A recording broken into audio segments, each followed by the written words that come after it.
What is going on, everybody? Happy Yes, Friday. We yes, live yes. again. It's been a We are minute. live. It's been a minute since we did a dads because we missed out 2 weeks ago because of over planning in abundance. It's been a minute since I've had content go up, period. Yeah, it's been a busy week. Not gonna well, it's been a busy few weeks for both of us, but yeah, it's been quite a run here for everybody. But I'm glad we get to be on this show today. It's been much hype, but Jay, I gotta say, there's somebody waiting in the green room, and I gotta ask, who's that little old man?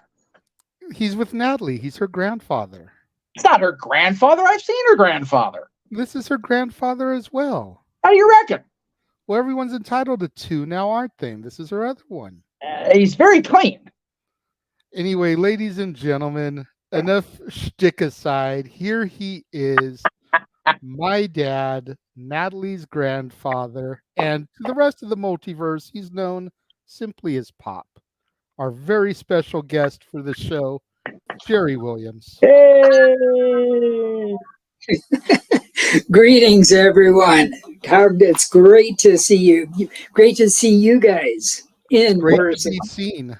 right? Great to be seen on a Friday. There you go.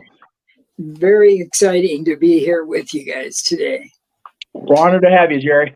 Yeah, absolutely. You know, we were talking behind the scenes, and like I said, I've been looking forward to this for like 3 weeks. You know, I think this is the first time we've ever had you physically on a show. Yeah, it sounds right. And I don't know why it's taken so long, Yeah, that's fair. but it is what it is. We are here now. I know there were initial plans last year to bring you and Statboy Mikey and Dylan Yes. onto the Disney song shows along with Yeah. the female counterparts, Cece, Teresa, and Natalie. But because somebody's kid thought he was too cool for school, kind of had to throw the male counterparts off. And probably a Always good look at this. thing we did. Probably a good thing we did. Those shows were going 2 to 3 hours anyway. That's fair. We had added a fourth person, we might still be sitting here talking about Disney songs. So, you know. That's right. It's been as busy this year as it is. So, Of course, the other thing is that now that I'm retired, I don't have a lot of time on my hands. I'm pretty busy. yes, because that's what happens when you retire. You get busier somehow. Yeah, Not right. always works, right? So, all right. Well, we are here today for a topic that was my suggestion. Yes. Should be no surprise when it comes right down to the theme. We're going to talk about the best songs from the solo Beatles catalog. Yes. Well, why aren't you just doing the Beatles proper? Stay with us, kids. It's coming next year because next year will be 60 years since the Ed Sullivan Show. Right. And that is when we will be discussing the Beatles proper. So be on the lookout for that come next February. But in order to kind of whet the appetites a little bit, we thought we'd dive into the solo Beatles catalog. And this was a tricky one, maybe for all of us. I can't really speak for you, Dad. I'm not sure. But, you know, you raised me on the Beatles. Yes. So it's got to be hard for you, like it was for me, to narrow down our favorites to just 10. Even with a few honorable mentions, it had to be difficult. And then you got Jeff, who knows the Beatles music, but doesn't know it as well as us.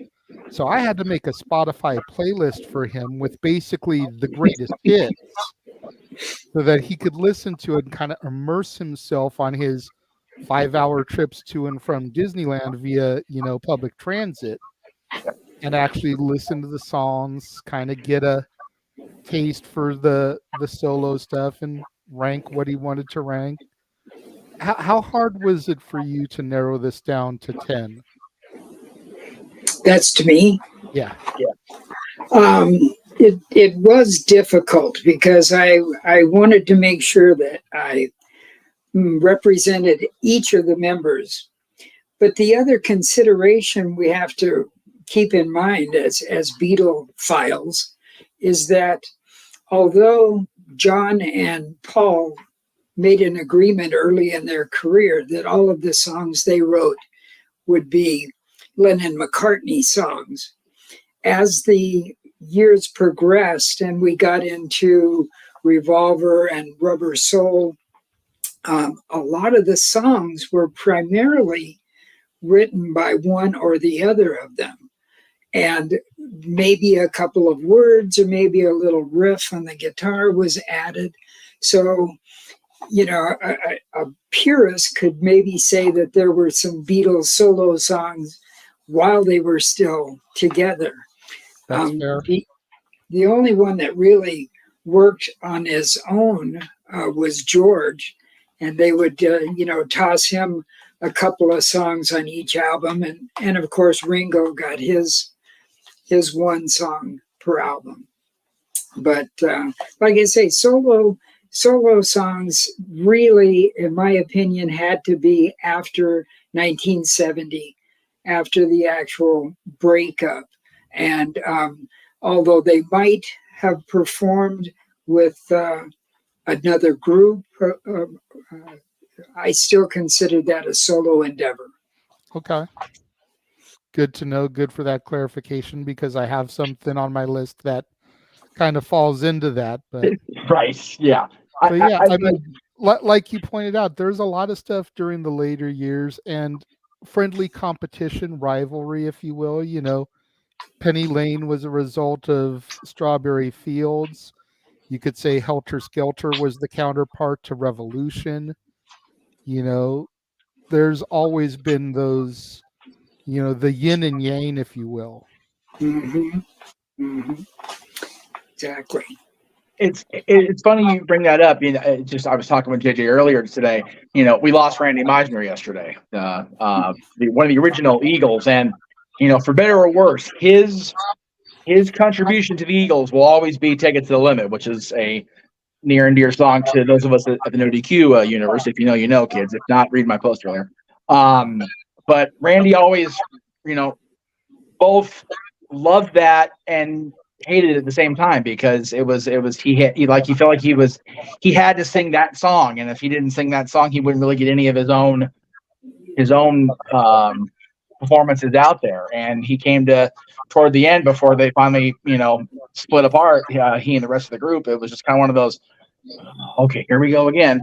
I feel like mentioning that only John or only Paul wrote some of these, yet they were still always filed as together, that had to build some of the initial resentment before the end of the 60s. So, well, they were like brothers, you know, the four of them, but in particular John and Paul. So being brothers, there's always going to be that sibling rivalry, you know, to outdo each other. And it came through in some of their music in most of the time in a positive way. Yeah, as much as familiarity breeds contempt, competition always breeds innovation. You see, the contempt was always found more with George. That's why he was able to come out with a triple album. Right. His first album is because of all the songs that the Beatles and John and Paul and George Martin were like, no, those aren't going on the album. He's like, all right, screw you. Here's triple album straight out the gate in 1970. Yeah. And arguably nothing else touched that in his career. No, I'll agree with that. Which you notice there's a lot of George's stuff that you sent me from that initial outing, because, like you said, there wasn't a whole lot after that, and that wasn't, you know, anything George was doing. It's just he had so much in him that he wanted to put out there. It's like, all right, well, you made me wait for 6 years. There you go. Yeah. All right. Well, usually we have the special guest go in the middle of me and Jeff's lists. But today we thought we'd switch it up a little bit, partially because he's an East Coaster and we don't know if he's going to need to bail early. And then secondly, he's going to be the most educated voice out of the whole panel here. So we thought we'd go ahead and we'd throw it to Pop to lead us off here. How do you want to run your list, Pop? Do you want to do the honorable mentions first? Do you want to do your regular list first? It's up to you, good sir.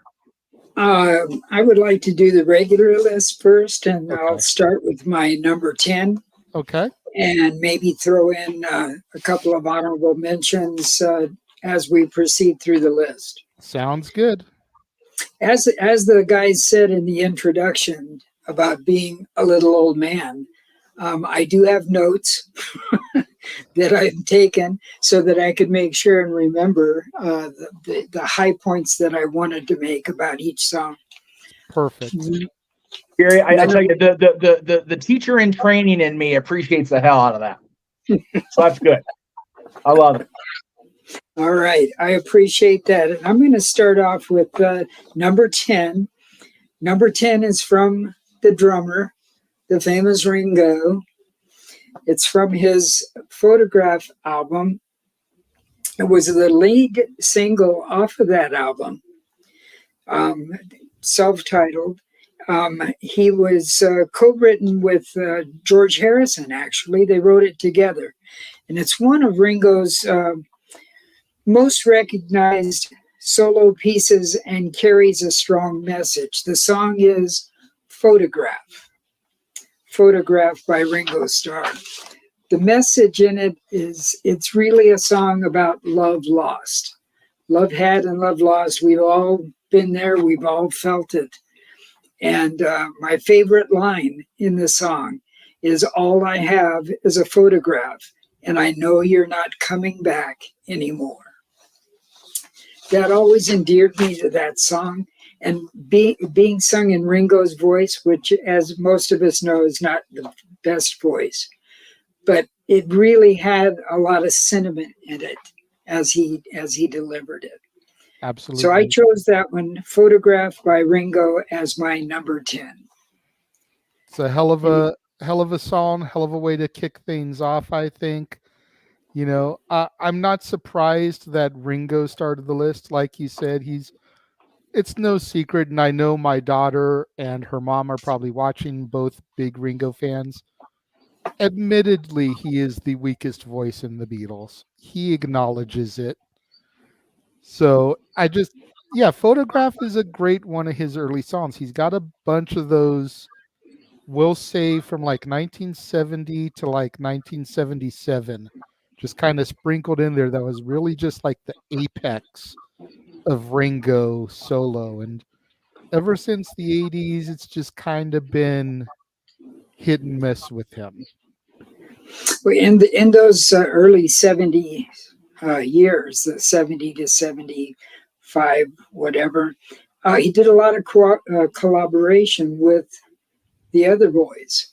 John would come in and help him with something, write a few lyrics, play background. George would come in, play guitar. Even Paul jumped in at different times and helped him out.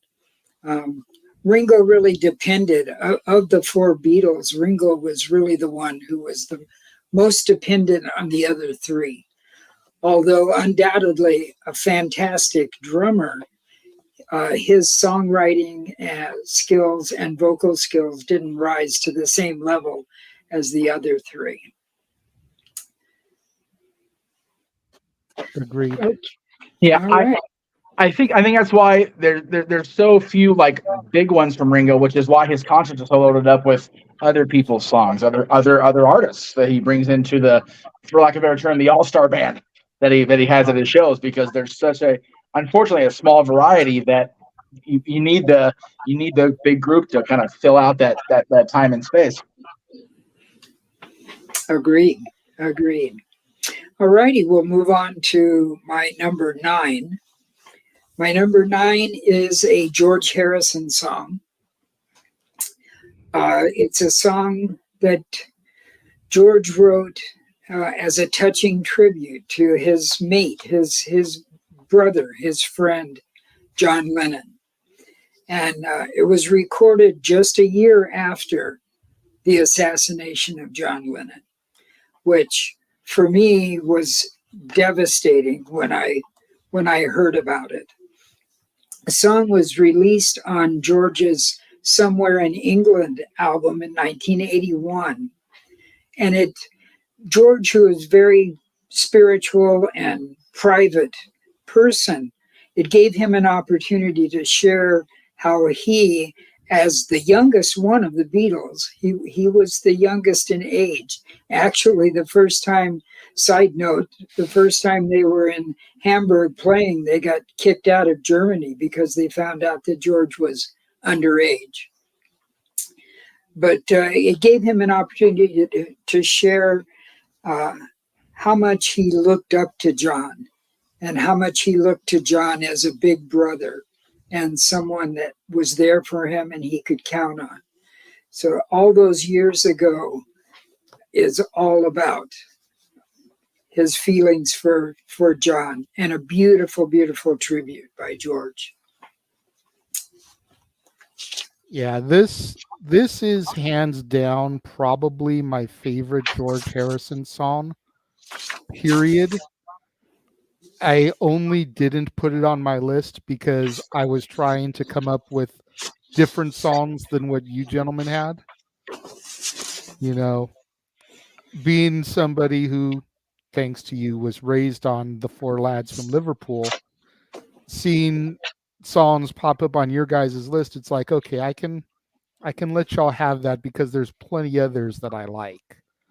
So if I was doubling up on songs, this very easily would be like number 1 or number 2 for me, because that's how much it resonates with me and how much I love it. But it just doesn't make my list because I didn't want to duplicate. Very much like our Eagles show, where I'm the Eagles guy, as you so eloquently put it. So gave you for lack of a better term, the commercial hits, the ones that got radio play, throughout their run, and I picked some of the ones people went, "Oh, the Eagles song." So same here. So this gives me the opportunity to throw in one of my honorable mentions, Okay. which kind of follows up on that one. And this one was another George song called "When We Was Fab." With the tribute to John song, this one ties kind of in it too, because when we was fab, George decided to put it all down in this one. This one was released on his Cloud 9 album in 1987.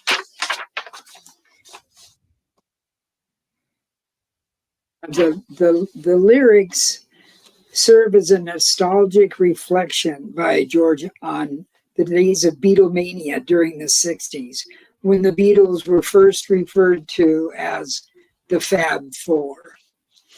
So when we was fab kind of gives his point of view, as he did with his tribute to John. This one kind of gives his point of view on the Beatle years, the touring years. George was always the most reluctant.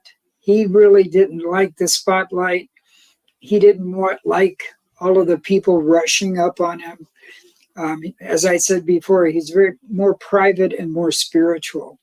So this gave him a chance to talk about those crazy years. Yeah, he was always known as the quiet one in the group. Yeah. That's perfectly spoken. Another one that definitely would have been on my list if I had duplicated songs, but when I saw that it was there for you, I was like, okay, I'll pick something different. I swear this list for me was probably even harder than it may have been for you, because like I said, I didn't want to duplicate. So I had to look at what y'all have and was like, okay, damn, they got some good stuff here. So now I got to go over here a little bit. But yeah, I love When We Was Fab. That was a great song off that album. Yeah, there were a couple of George albums that came out in my lifetime before this, but this is like the first George album to come out that really was like when I was creating my musical identity. Right. Cloud 9 was always a special one for me as far as George's discography. Same with Flowers in the Dirt by Paul. Same with Ringo didn't really have a solo around that time, but those two for the solo Beatles, Flowers in the Dirt and Cloud 9 really were coming out when I was forming my musical identity. So It's no surprise that you and I especially might agree on several of them, because a lot of this stuff we were listening to at the same time. absolutely. All right, I'll move right along then to my number 8. Okay. This one is an interesting one. I would be interested to know, how many have actually heard this song before. It's a Paul McCartney song. It was done kind of during the Wings time, when he had the band. The name of the song is Mull of Kintyre. Mull of Kintyre. This one has always been a favorite of mine. It's pretty obscure to a casual listener, and unknown to most of those other than those that are aware of early Wings songs. It's a simple song recorded as a single in 1977.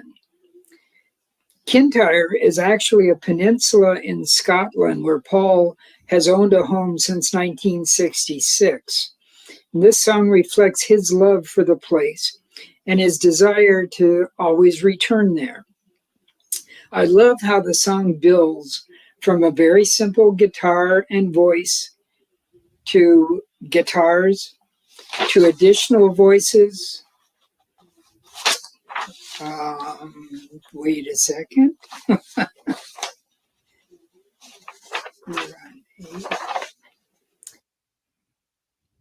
Oh, and if you listen to additional voices, you can hear whispering that says, "for the other half of the sky." This is a paraphrase of a... No, wait a second. Sorry, gentlemen. Give me a... We're live, folks. No worries. It's all good. We're good.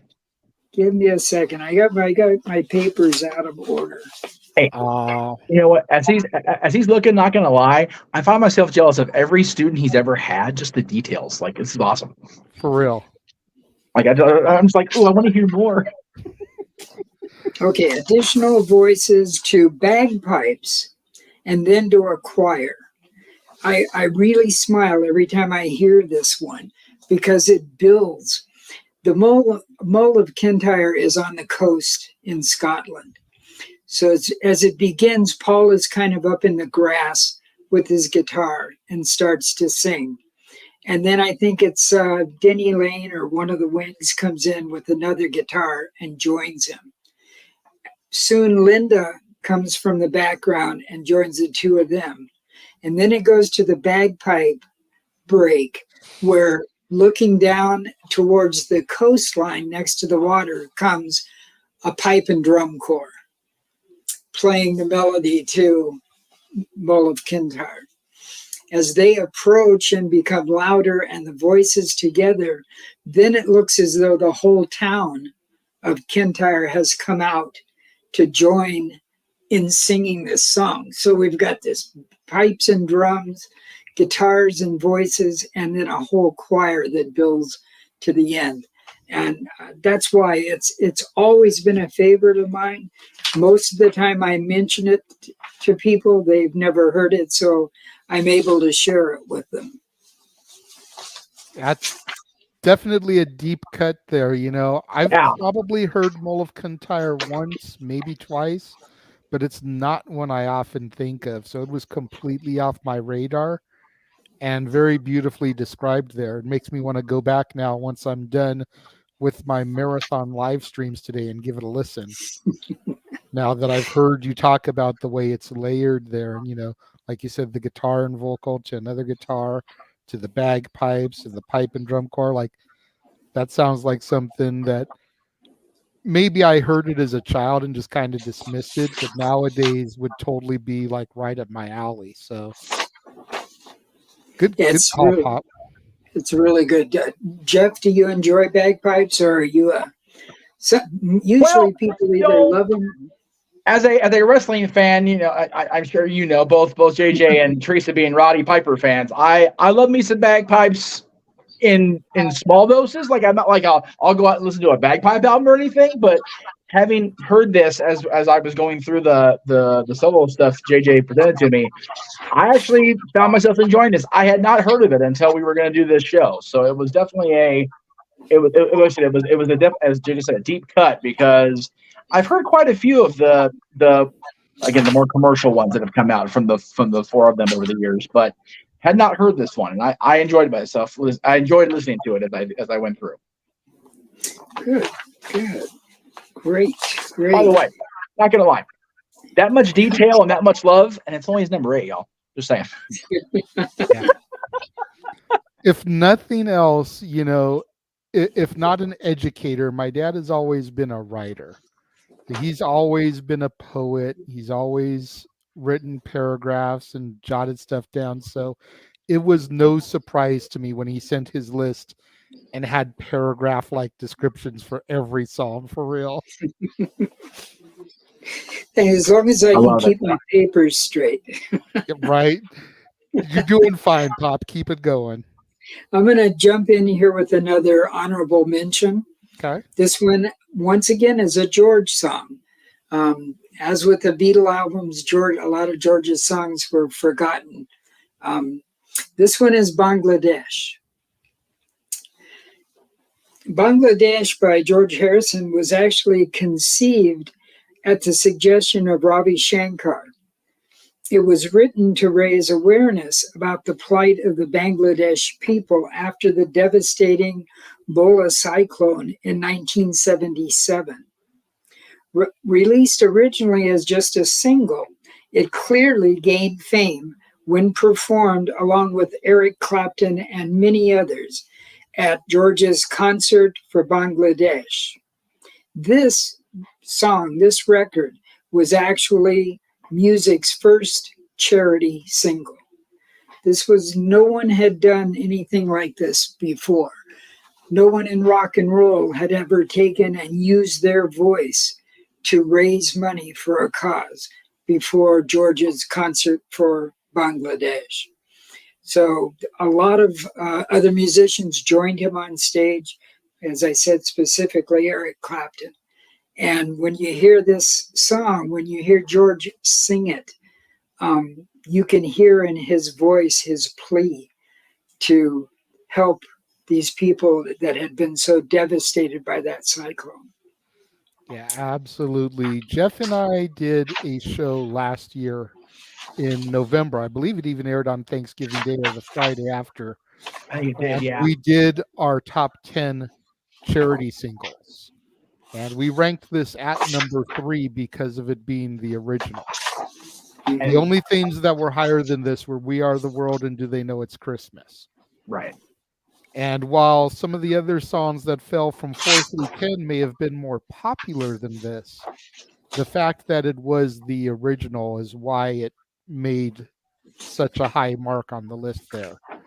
So it was definitely cool hearing you repeat those facts, because pretty much everything I said verbatim on that show. And Concert for Bangladesh, like you said, you got Eric Clapton, you got Ringo on drums, Bob Dylan, Billy Preston, Ravi Shankar.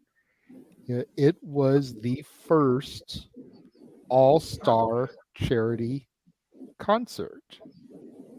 And in the process of talking to you two both about the Beatles, it's no surprise to me that George Harrison was the original charity organizer in rock and roll. Not a surprise to me in the slightest. No, it easily would have been him or John. Right. And the fact that this impacted somebody close to George, because like I mentioned on the charity songs thing, you listen to the opening line of the song and it basically talks about how the song was conceived. Ravi Shankar came to him because of this devastation and asked him if he could help. That's pretty much the first line of the song. It's like, so here's my song for help. It's great. It raised a lot of money and it did a lot of good and spawned a movement that to this day as you said, you were able to do a full top 10 show of Yeah. Live Aid and Farm Aid would not exist if it hadn't been for the concert for Bangladesh. Period. Point blank. absolutely. Yep. Yep. All righty. We'll move on to number 7, a little change of pace. This one is a Paul McCartney song. It actually is a movie theme from a James Bond film, Live and Let Die, by Paul McCartney. Oh yeah, I love it. This song, this one is all about the performance. A recording cannot do the performance justice. One must see it to believe it. You've got to see Paul do this song live at some point. The anticipation and the magnificence of the fireworks and explosions are forever etched in the memories of seeing Paul live with my son, JJ, there in the upper left, at Anaheim Stadium in California. As the song starts, you get the theme and you've got the feeling something's going to happen because it builds. And when those booms go off, when that report and the fireworks shoot up, I don't think there was a mouth in the audience that wasn't dropped open. That one, as I say, that one is picked it's all about the performance. Yeah, absolutely. And since after that, we did see Paul indoors. This was an outdoor concert at Anaheim Stadium. We saw him indoors at what was then called the Pond, right? Yes.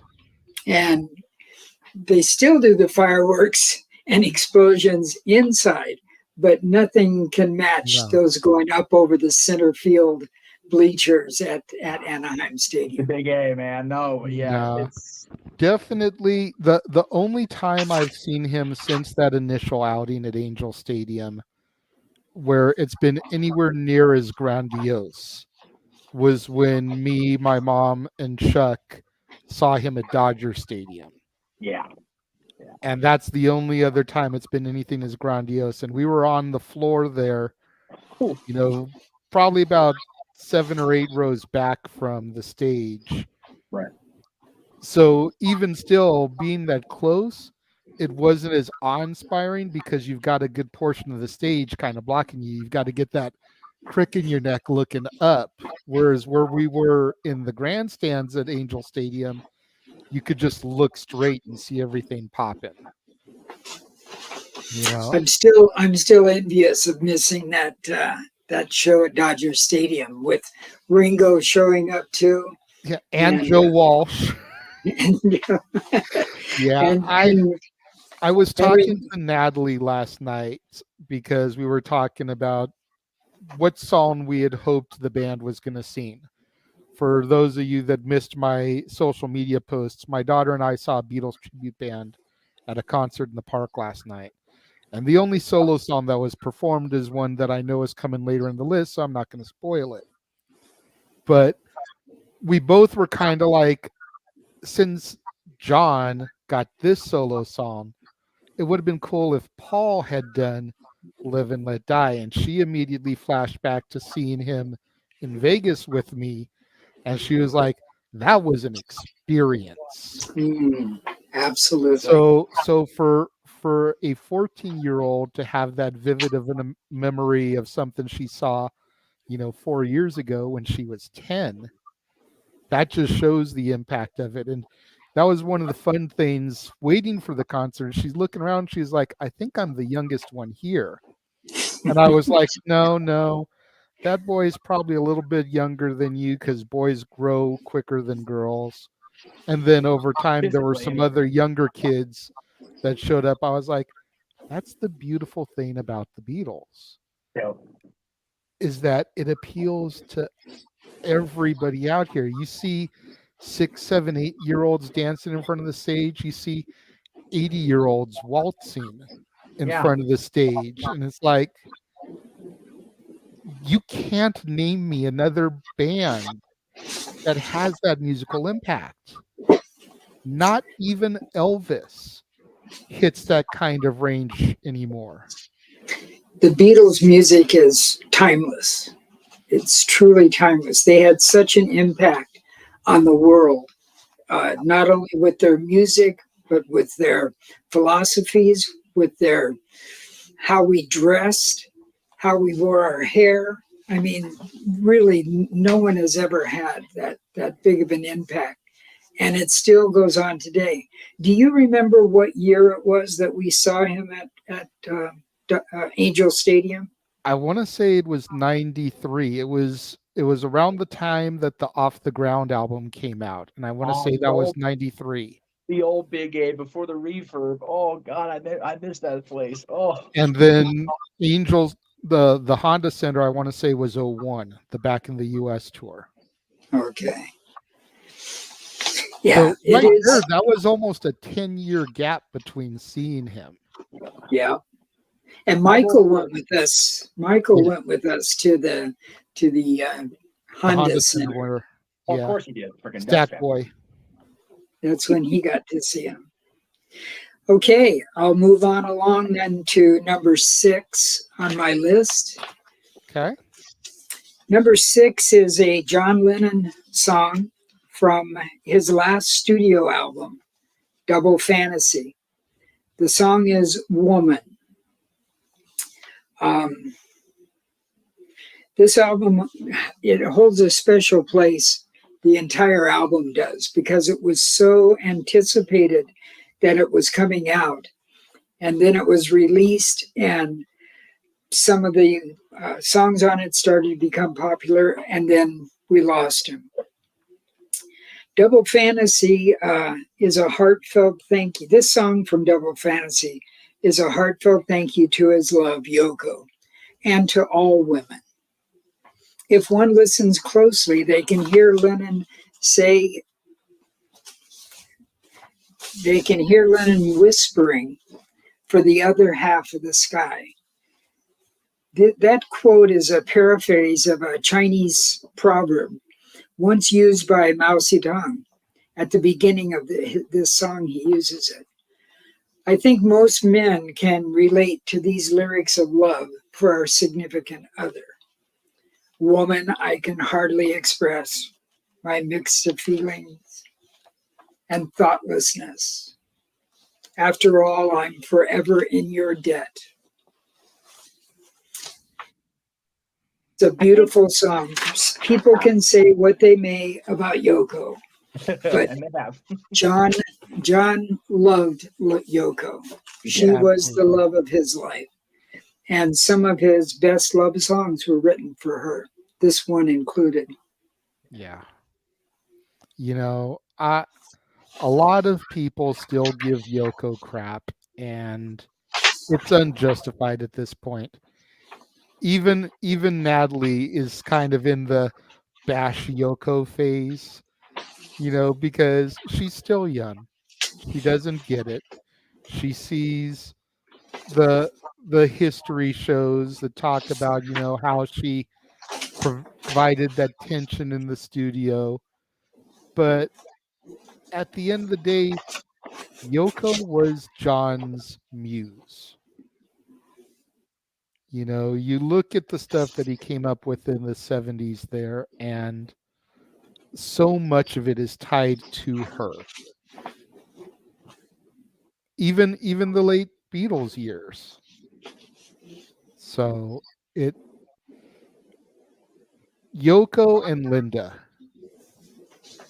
two of the biggest muses in music, and then Patty Boyd too. Mm. Patty Boyd, yes, yes. So we'll move to number 5, gentlemen. Okay. Number 5 also is John Lennon, although recorded much earlier. Yes. This song is called "Give Me Some Truth," and we were talking before about George being the one to create awareness about helping people subject to a tragedy. "Give Me Some Truth" is John showing his frustration with politics and deceptive politicians. Something that maybe some of us can relate to now. But give me some truths, strong lyrics show that he had an ongoing frustration with deceptive politicians. Much the same as our political climate today, quote, short-haired, yellow-bellied sons of Tricky Dicky, end quote. Their hypocrisy and chauvinism, quote, tight-lipped, condescending, mommy's little chauvinists, end quote. All I want is some truth. Hard to find today in today's biased media. All I want is some truth. Just give me some truth. I say this to my wife. If we could just have a news station that was not biased one way or the other.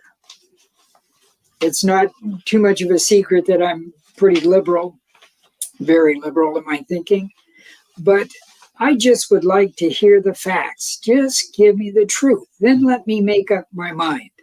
Absolutely. Dragnet style. Just the facts, ma'am. Yeah. Don't taint it one way or the other. Don't bend it, Don't whitewash it. Don't spin. Just give me some truth. And John was blunt in that way. If he felt strongly, he was just going to say it. You know what? We could all use a little more bluntness in the quote unquote bias of the media, Jerry. There's a great shirt that our mutual host Greg Cherry came out with. Politics is a work. Pro wrestling's real, and it's like, ain't that the truth, man? Politics is one big giant phony work nonsense. So the music is where it's at, especially with the guys like the Beatles. So I always will approve of that shirt, and this song from John definitely ties into that. Were you familiar with this song, Jeff? I was familiar with it enough that I knew it when I saw it, and then when I played it, it's like, okay, I remember. So yeah, it's definitely resonated with me more as I've gotten older and seen exactly how the politics of the world, especially in this country, are. It's like, aha, okay, see? Not just us that realizes and understands this stuff and the hidden meanings, because the world is what it is, folks. We've all been talking about it, especially in the last 3, almost 4 years. So. Yeah, and you figure this song is 52 years old and ain't nobody listened yet. So no. It's like the man was telling us 50 years ago, people. Our whole movement was trying to tell people in the 60s, and we thought my generation of the 60s, the quote hippie flower children movement, was trying to preach peace and getting along with each other. And here we are, 2023, and we still have the same problems. But you know what? I haven't given up. I still believe in it, and I always will believe it, because I'm not the only one. I'm not the only one. Nope. I promise you, you're not, Jerry. It's just there's unfortunately so many ways of approaching it, and 90% of them aren't the right way to approach it. Say no more. Yeah, I can say no more. So on that note, we'll move to number 4. This is a fun one. This is a fun one that brings back a lot of memories for me.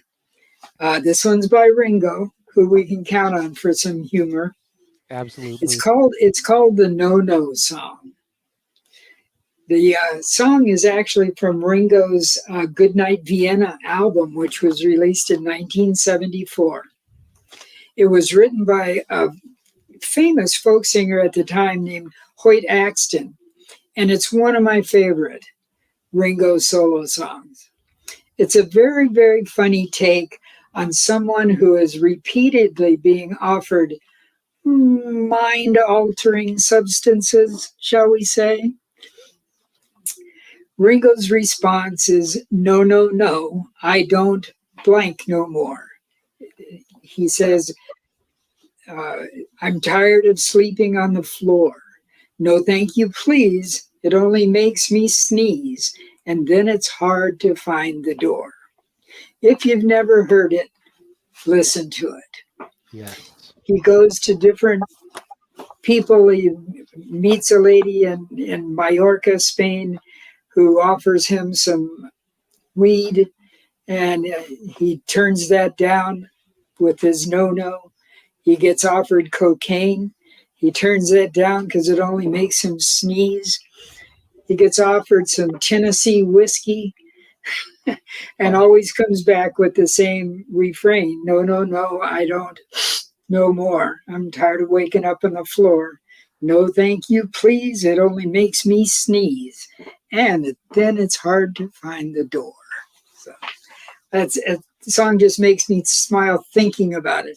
I was doing my walk here at home today, and I got that earworm and stuck of the No No song, and I sang it for about 3 kilometers of my walk today.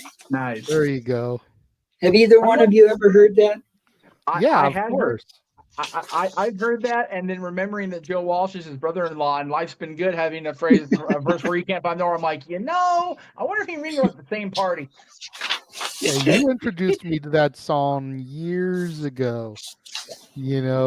I thought That's so. when I was going to elementary school, and Dare was the thing, Oh yeah, And big time here's out this here. big old anti-drug song from Ringo, Yep.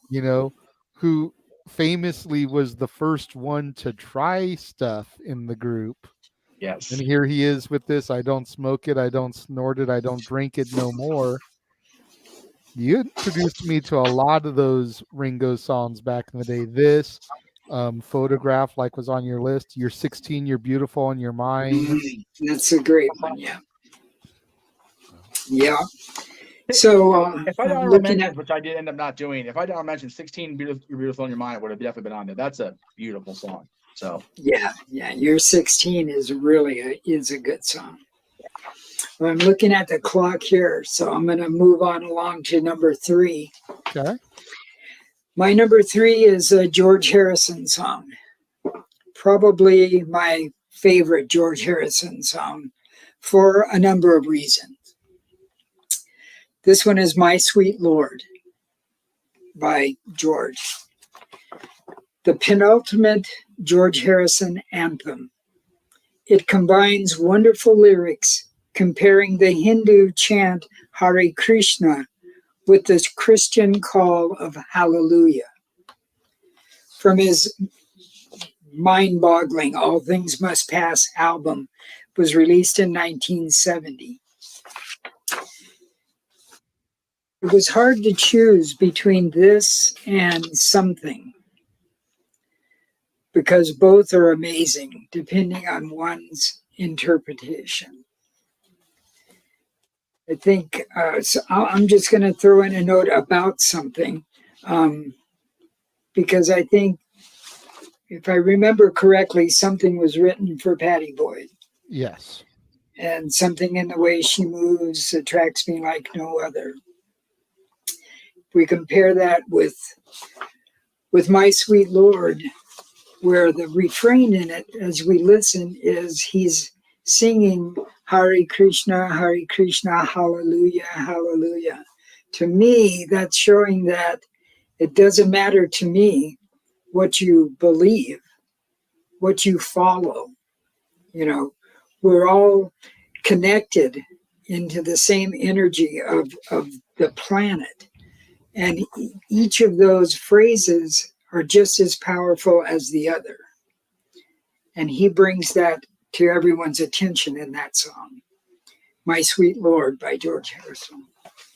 Great choice. I love this song. That's one of the ones I'd heard even as a youngster on the list that I was given to choose from, because that got so much play and has gotten so much play over the years on the old terrestrial radio before it was not cool to have a regular radio anymore. You gotta have the satellite shit now.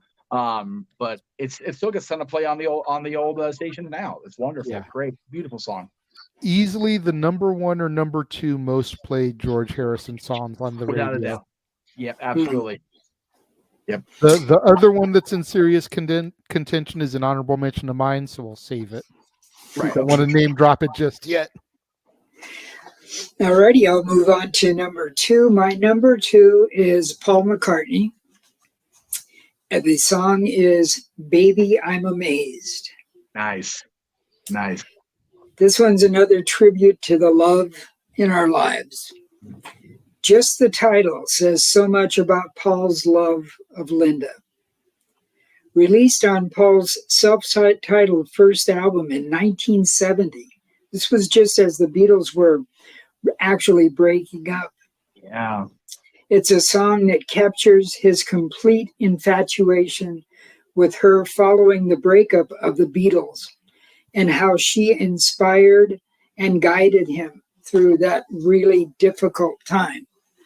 That in spite of strong faces and strong words, it was really difficult. It was like a family breaking up.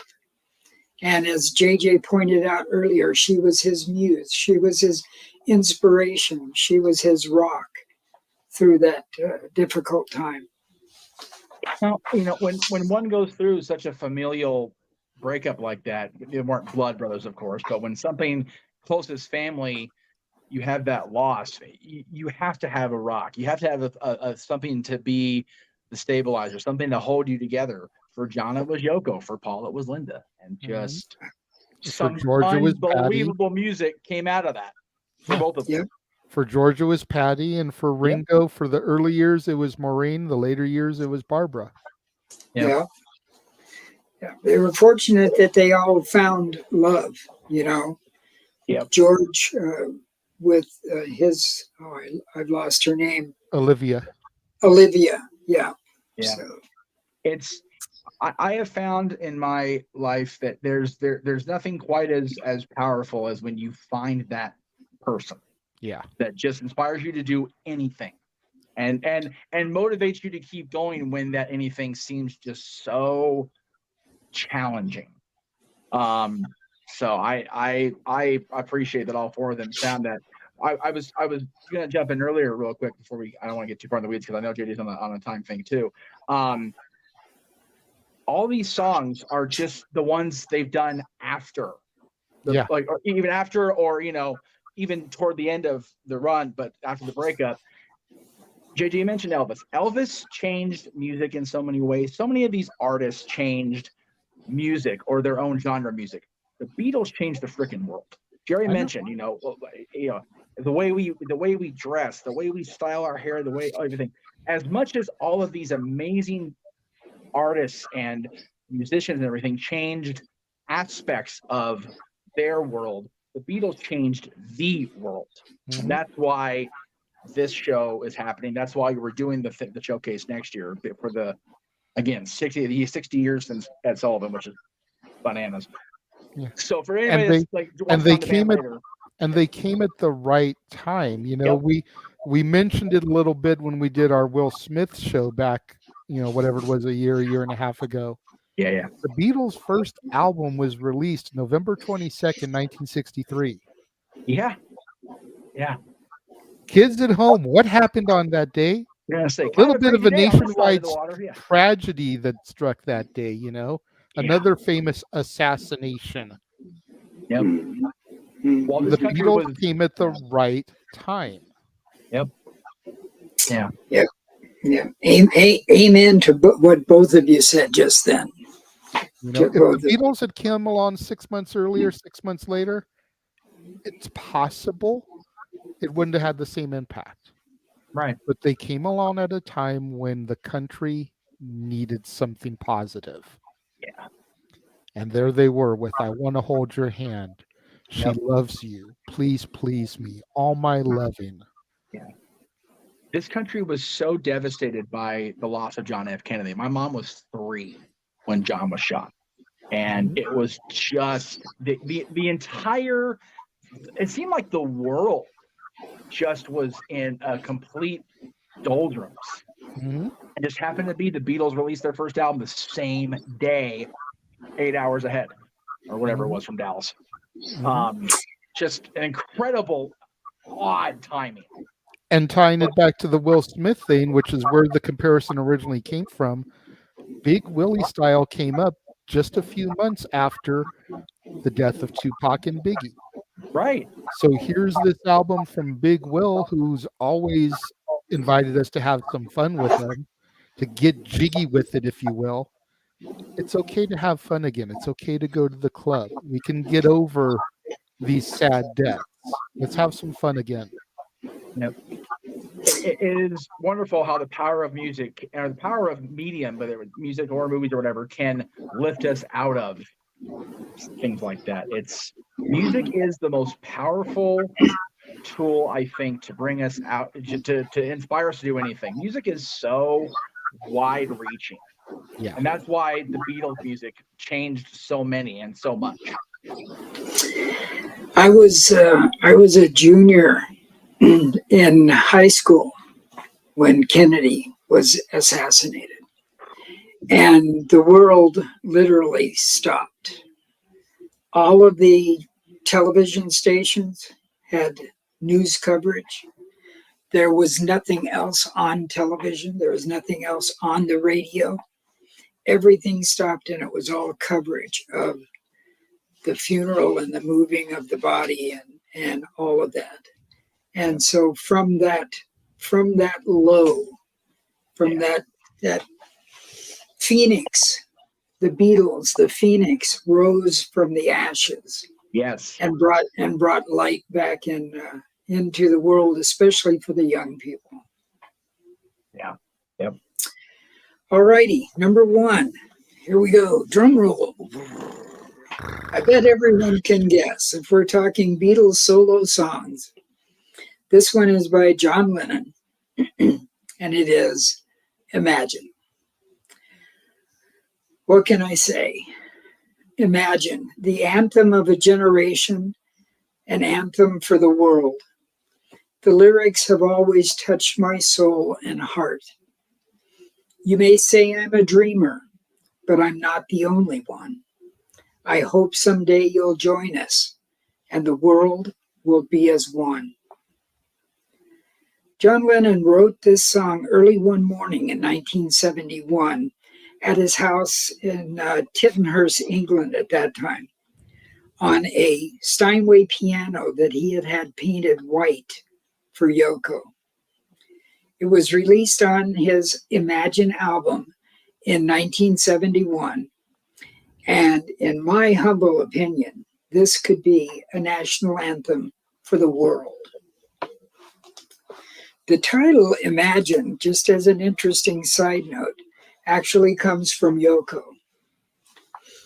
Yoko used the word imagine in a lot of her artworks that she did when she did her shows in art galleries. The famous one is the ladder with a dot on the ceiling, and you climb the ladder to look at the dot, and written in small letters were "You are here." So, although Yoko did not get writing credit on this song originally, in later years it was changed so that the song is John and Yoko for Imagine. As I said, a national anthem for the world. Yeah. How often have we said, you and I, Jay, just what if people just came together and just figured it out? I know this is another one of those songs that just really gut punches you when you sit down and you think about it. Again, he tried to tell us 52 years ago, y'all. And it's not far from a sentiment that was echoed 8 years ago, or 8 years later, excuse me. He's talking about, you may say I'm a dreamer, but I'm not the only one. A certain frog in a swamp told us about the lovers, the dreamers, and me. Right?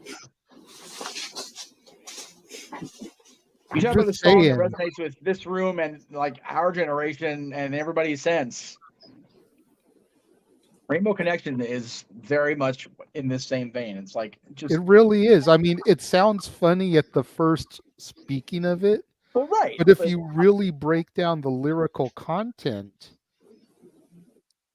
it's very much another Imagine. It really is. Well, think about it. When we first had the onset of the pandemic, I'll never forget because I almost bought Danielle on the head for this.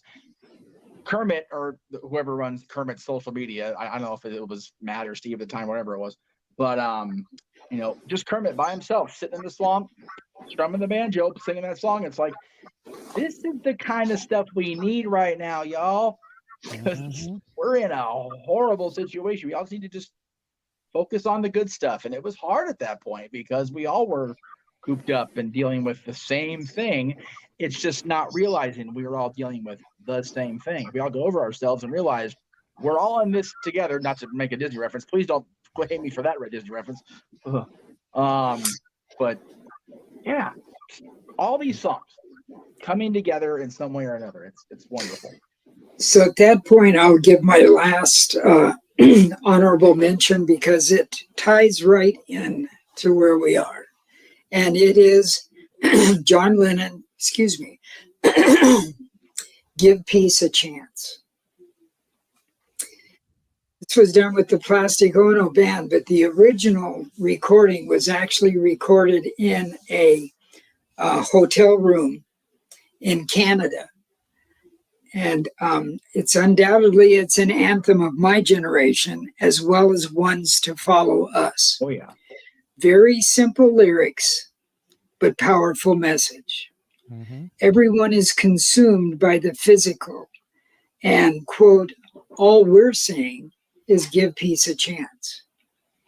This was recorded while John and Yoko were doing their bed-ins for peace in Canada. And an interesting side note here is that Tommy Smothers of the Smothers Brothers was actually in the hotel room at the time they recorded this and is playing guitar along with John on this recording. All we're saying, give peace a chance. Yeah. And when we are done here, go YouTube and Google search the Smothers Brothers. You will thank this room later, I promise. Especially look up clips of the Yo-Yo Man. Yes. Tommy's alter ego. Yeah. I remember seeing that stuff. But yeah, go to piggyback on this and go back to the charity single show that we mentioned earlier. Yeah. This was number 4, the Peace Choir version that Sean Lennon and Lenny Kravitz put together for the Gulf War. Yep. Was number 4 on our list. Right ahead of or below of, depending on how you think of it, Bangladesh. So we went straight from 4 and Give Peace a Chance to Bangladesh at 3. So again, just goes to show the importance of the song and how it is still important because some 20 years later, they were redoing it for another cause. Yeah. Trying to get people to realize, like, we were in the middle of Vietnam when this one came out, and we were in the middle of Desert Storm when the other one came out. It's like, here we are in another senseless war. All we are saying is give peace a chance. Mm-hmm. Well, it looks like I took about an hour of you guys' time with my list. Okay. It's all good because I know, like I said, you and Jeff have about 5 of the same songs, so that's 5 less songs Jeff has to go in detail about. Yeah, that's fair. That's fair. Josh finally made it. There we go. I see Josh there. Hey, Josh. Good to see you. Not only does he have a shirt, he's the original dad on wrestling. Because that's JJ's Damn dad. right. So there you go. That's it. Both dads brought us to our first wrestling show, I'm sure. I know mine did back in 1991, but main event was Hulk Hogan in a camouflage and gas mask outfit because it was the 90s and we all had issues. And Pop took me to my first Raw the night after Mania 16. Yeah, we used to go to all of them together. Yep. I was at Mania 16 in 2000, and yes, I apologize to myself for that again. Rough show. Anyway, so for some reason the dad's logo isn't in this particular folder, Jay. I can't, but if you want to upload it by all means, but I will go ahead and get into my list here. Look, give just a moment because Josh just finally made the connection as to who Pop Jerry is. Yes, That's it. Josh, That's that it, is Josh. my dad when he pops into the sports bar. Where's my founder? Oh, my founder graphic isn't here. You took it out of here. It's okay. Oh well, somebody did. But Really quickly, King Mike wants to know: is there any possibility for a wrestling topic list from my dad? Ooh. We'd have to talk to him off camera about that, but I'm Yes. sure we could probably find something we can do with him. I'm sure we can figure something out. Roddy was born in what year? Like 54, something like that. I'm just saying. Oh no, I'm sorry. That was Bobby Heenan in 44. I don't know. Anyway. All right. So mine, again, full disclosure, not as versed on these guys as I should be. Definitely not as much as these two. But I do have some favorites that were and were not included here. So I'll go ahead and start with my number 10. It is a Christmas song. Gee, Jeff likes a Christmas song. Imagine that. Come On Christmas. Christmas Come On from Mr. Ringo. And I'm going to try not to do the accent too much. I'm going to say that for Noah Foster in a couple weeks when we do our British Invasion show. He does love using the Ringo accent. He gets out of it. Even though mine sounds more like Dick Van Dyke lost the Cockney, which he didn't have to begin with. But yeah, Come On Christmas. Again, it's not your classic Christmas track. It's not your, classic Christmas carol or song, or whatever you want to call it, but it's a cool, peppy, it's got a good, flow to it. I always enjoy hearing it at Christmas. I didn't really put it in the rotation until I met this man and started interacting with this man, and just, you know what? Variety of Christmas songs is never a bad thing, because that way we have more to put in the library on the wheel to torture Noah with in December. It's a beautiful thing. So absolutely, we're okay with that. Yeah. Especially, go ahead, Pop. Especially when it's a Christmas song by someone that you like. Exactly. Yeah. Right. I mean, I Want to Be Santa Claus was the name of the album, and it was his single for this album. Yeah. But I always kind of gravitated more towards Come On Christmas, Christmas Come On. That the way the drum kicks in, and it's just got that steady rhythmic beat. Come on Christmas. Yep. It's like it's calling for it, like you can play it prior to when Christmas music really hits the radio. The 2nd, 3rd of November. It's like, come on, let's get here already. I'm ready for Christmas. Come on, Christmas, Christmas, come on. It's honestly one of my favorites. And out of the primary Beatles solo Christmas songs, it might actually be my number 2. It will never be number 1, but it might actually be number 2 over Wonderful Christmas Time. Wow. Okay. Well, I mean, because Wonderful Christmas Time, I know it's on your list, so I don't want to get too deep into it, but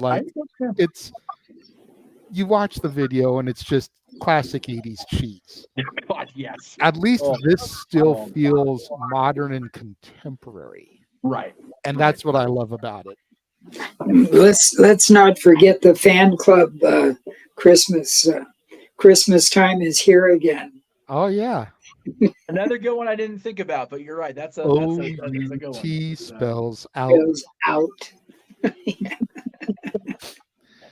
So my number 9 is one that was on Jerry's list. One of the only Georgia entries, as far as I remember, the list I sent. But it got so much play over the years that I heard it enough where it resonated forever. I said this to Aaron, Josh, off air, or maybe on air, about a week or so ago. If his dad was still alive, we'd have totally had Zoogs on this show.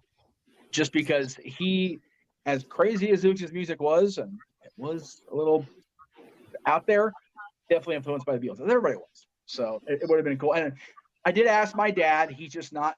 He does love the Beatles and appreciates all they've done for everything. But number 1, still at work. Number 2, probably wouldn't. Dad's not really a on-camera guy. He's witty as hell. He's got a quick wit like no other. JJ can attest to it. But he's not a sit down and expunge on something for an hour, 2 hours guy. Like, he's just not that guy. But I appreciate everybody wanting everybody to be on this show, because it is a great topic. I love it. Anyway, my number 9 song is My Sweet Lord from Mr. Harrison.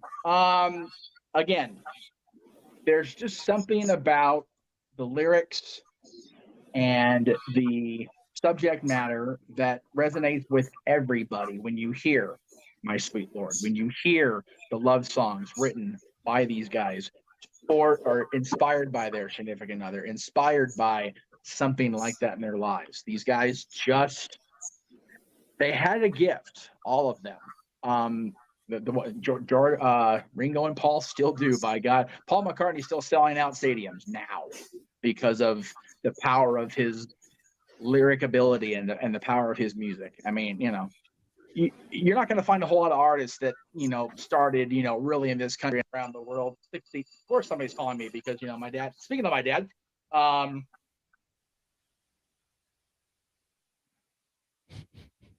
We're live, folks. I swear this happens at least once a live stream. I'm back. Well, Okay, when Mickey calls, you answer.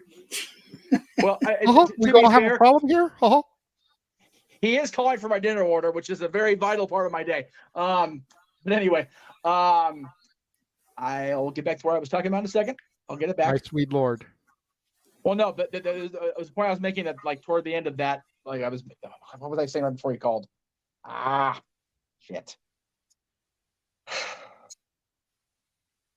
Oh, yeah. You'd be hard pressed to find an artist that debuted over 60 years ago and then really came into culture 60 years ago, still selling out 90,000, 100,000 seats. I think if George and John had lived and they were still doing it, they're probably doing the same thing. George, again, being a shy one, maybe not as much, but these four guys and songs like this are what have kept them timeless and truly part of our lexicon throughout history. Let's see. Number 8 for me was not mentioned, and I was surprised. But then again, I hear it more, I think, on the quote-unquote commercial radio side of things than it's probably why it didn't get mentioned, because it wasn't a deep cut like I know you guys are more familiar with. Silly Love Songs from Paul.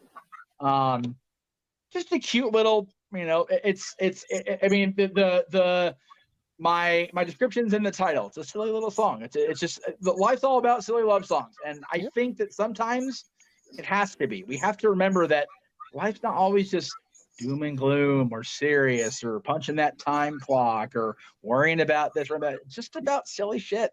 And silly love songs are what make the world keep on going. Really. And I think that's a great message to carry. And at the end of the day, it was this kind of a little diss towards John, because John was always kind of knocking Paul for his silly little love songs. And so here's Paul. What's wrong with that? I'd like to know. So here I go again. Yes, exactly. Yeah. Paul always had a way with lyrics. Paul could write, a pop song without even thinking about it. And John was always looking for a deeper meaning. Paul was trying to entertain the people, give the people something to entertain them. And John was trying to educate them. Exactly. I mean, case in point, arguably the most covered song in music yesterday, when it was still being worked out, started out as Scrambled Eggs, because he was trying to develop the melody and everything before finding the lyrics. So you figure the most covered song in pop music history that's not a Christmas song started out as Scrambled Eggs, and you can kind of go back to Paul would make a song about everything and anything, Well, he changed the title. Yeah, definitely. Yeah, just a little bit. Just a snitch. In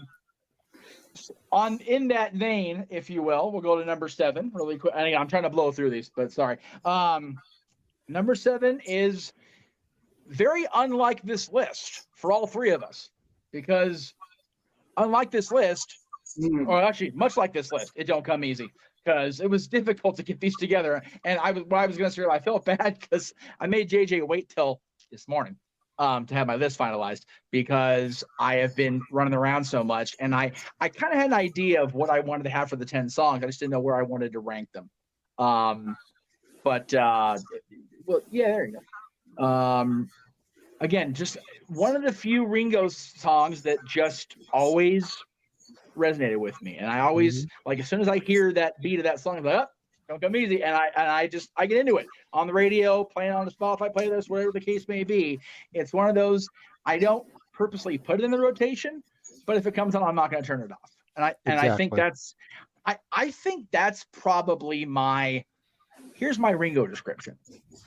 I'm not going to put most of Ringo's stuff in okay, I got to play this song today or on this task. But if he comes up, I'm not going to flip the switch. Because Ringo's stuff is just, he's not the lyricists that are John or Paul, but he's got a good enough base to it. It's like, okay, that's cool. I can dig it. I can dig it. And that's what Don't Come Easy is for me, personally.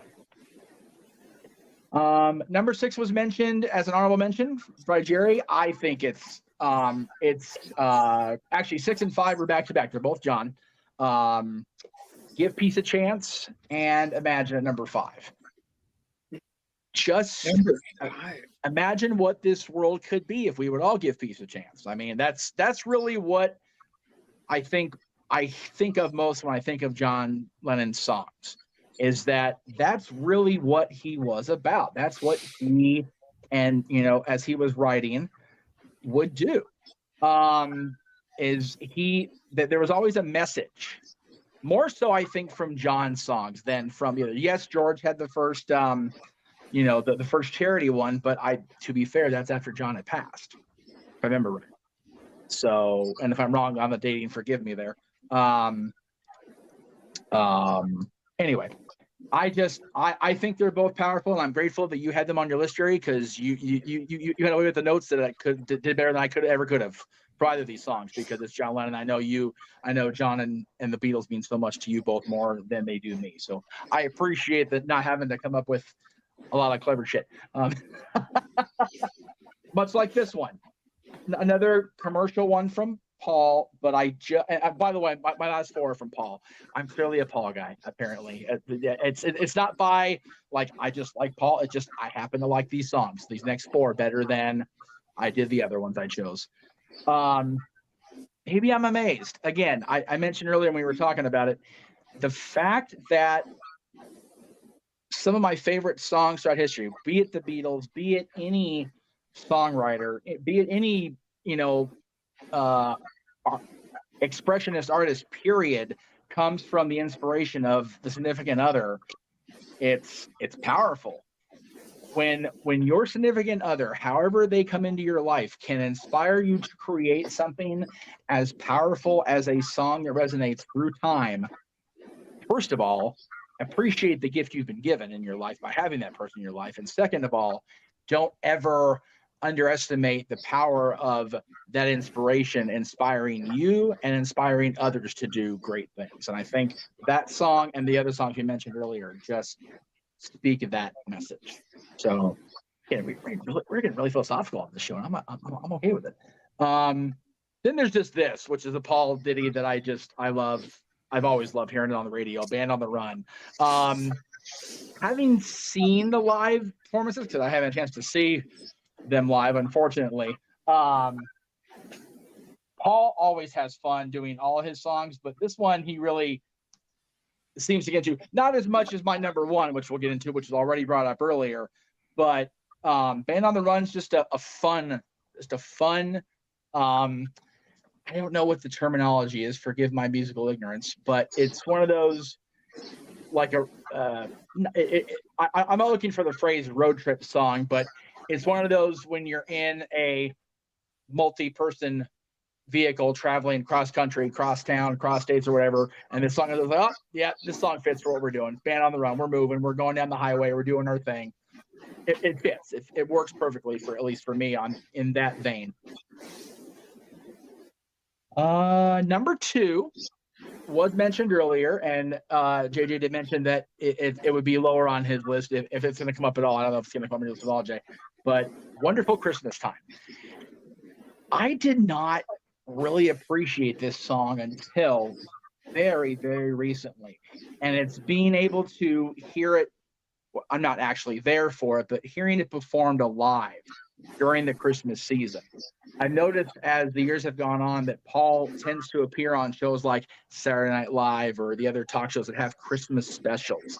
And seeing him and his band do this song live, it has that energy you look for in a holiday song. It's just got a good, happy message. I forget what year, it may have been either last year or the year before, when Martin Short and was the host of SNL that week, and Steve Martin was a guest.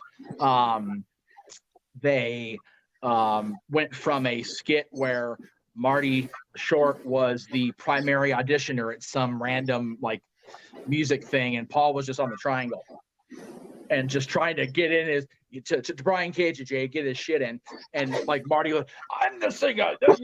You don't want to hear him sing." And everybody at home's in on the gag, like, you don't want to hear Paul McCartney sing, really, Marty? Come on. It was just so funny.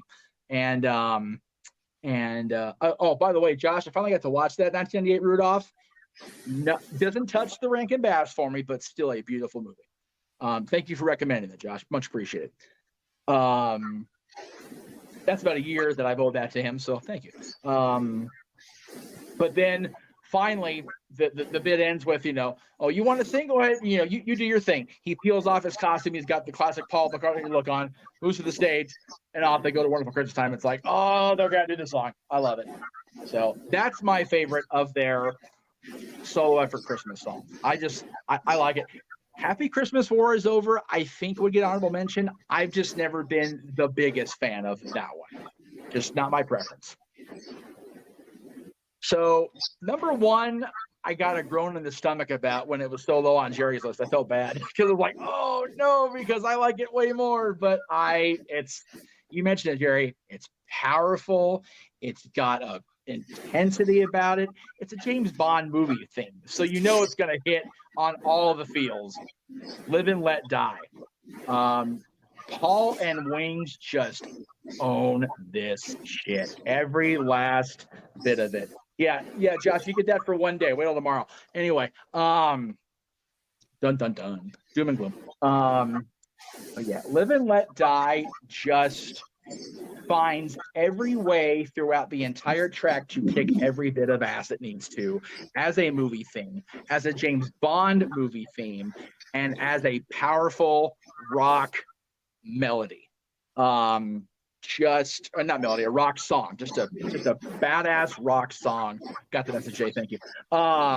And that's one of the major songs I regret having not seen Paul live yet for. Because as you mentioned, Jerry, seeing him do it live is a whole other experience. And every time I see him out there, especially when he's got all the guests up there and they're all out there just even seeing Joe Walsh's hair as thin as it's getting, just all over the place with it. It's like, yes, I want to be part of this. So that's why it's number one for me. And I'm almost appreciative of my dad for calling, because I was able to blow through that in under a half hour, which getting Jeff to do an entire list under a half hour, y'all know is an accomplishment. So there you go. But yeah, I wish I'd been more in tune with the Beatles and their library long before. Oh Lord, Jay, 2005, which is almost coming up on the end of 18 years, which is bonkers. But we've been associated, but they are the greats. They are the goats, and I am so glad that their library has endured beyond their breakup, and their solo efforts have done the same thing in the last 37, 54 years now. Wow. Crazy. Just a side note about your Joe Walsh comment is that, like Bruno, we don't talk about thinning hair. No. Trust me. I usually don't myself. But Joe's. I love Joe. He crazy man, but I love it. Joe's kind of got that Paul Heyman rockin' skullet thing where there is none to be found on the top, but man, he still grows it long in the back. And when he gets the headbanging, it's like, whoa, Joe, easy. You're gonna fly away with that shit behind you. You're gonna have a freaking propeller going up there. Like, whoa, easy, Joe. Life's been good. Don't ruin it now with you having to take your shit off. Like, whoa, easy. So, but yeah, I at least once, if they ever come back around and Paul's there and Ringo and Joe happen to surprise him, I want to be there because this song in particular, "Live and Let Die," just please let me have it once. Goodness. It definitely was an experience, you know, to be able to see the living Beatles on stage together in the same venue where my dad saw them at their next to last stop on their final world tour. Because they did Dodger Stadium, Candlestick Park, then the rooftop concert. Like literally, that's it. So that means so much to me. And the whole time, like I felt like you were there. It was so cool. That's awesome. All right. So I guess it's on me now to bring it home. Yes. And I do have honorable mentions as well. So I'm going to go ahead and I'm going to try to blow through those pretty quickly because they're only honorable mentions for me and not on the main list because they're all covers. So the first one is from Paul, and it was the song that he originally played when he auditioned for the Quarrymen. 25 Rock. But it would be released years later on the Russian album. Yes, 20 Flight Rock. Yeah, good old Eddie Cochran song. The only other one of his that I know other than Summertime Blues. But, you know, 20 Flight Rock, there's so much history behind that song. Again, you go back to when Paul met John. And to think it didn't get a proper release until 1987, 88 with the Russian album. It's kind of crazy when you think about it. Next up is a cover song from Ringo that he actually did on the Help album back during the Beatles days, but then he re-recorded it with the original artist in the 80s. And we got Buck Owens and Ringo Starr doing Act Naturally. And I know him and Buck did a song. That's awesome. I gotta listen to that one again. Shit. Yeah, it was originally Buck's song that Ringo did on the Help album, and then in the 80s they came together, and it was so cool to hear the two of them perform the song together. Yeah, I forgot that they did it together. I need to find a copy of that on vinyl. Definitely need to add that to the official archives. I think I have it. It might be on Spotify. I'm sure it's on YouTube. You can probably find the video on YouTube and watch them goofing around on a Hollywood movie set with each other. But it's one of those that's harder to find these days now, I think. For number 2, I went with John. And I went with Stand By Me. Again, you know, mid-70s was kind of a low point for John. His music wasn't resonating like he hoped. So here came the rock and roll album with all the covers, and Stand By Me was definitely the standout track on it. Still played on the radio today, still features on pretty much all of his greatest hits compilations. And then the last honorable mention is the one that I feel rivals My Sweet Lord as far as airplay for George. Got My Mind Set on You. You know, and again, that Cloud 9 album was just so focal for me when it came out with this. When We Was Fab, the Cloud 9 song itself, Devil's Radio, Wreck of the Hesperus. Like, it was just a great, solid album. And a lot of people forget that there were 2 music videos for this. There's the standard one of him sitting by the fireplace that, like, still gets rotation. That's the one everyone remembers.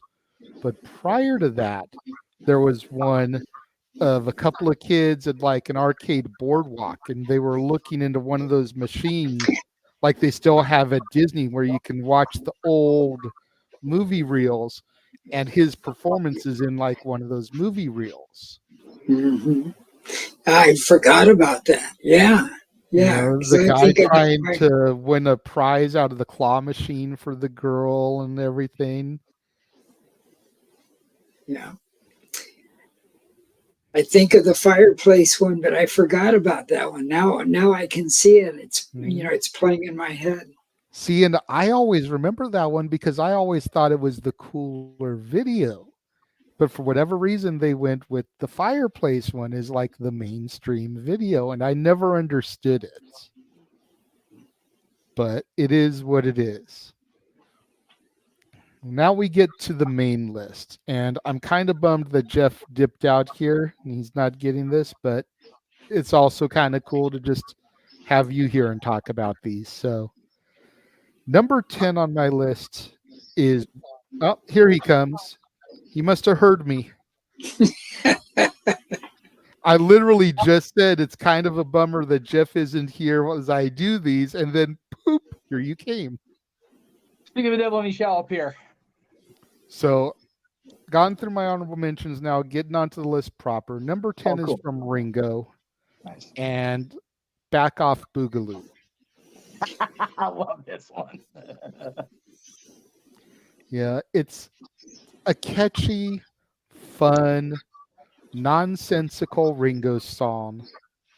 Then you got the added imagery of like the Frankenstein monster there on the cover, and everyone who's a fan of the channel knows my adoration for the Universal monsters. Just all the little things kind of come into place here. The pieces of the puzzle start to fit for that song. And mine for Frank, me and my dad being in love with Frank so much for obvious reasons.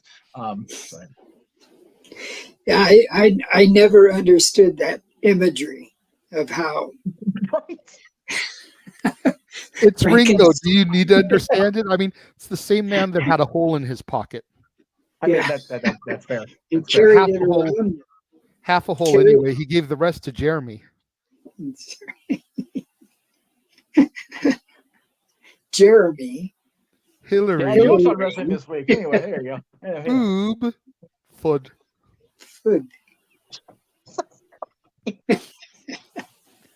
All the dad jokes.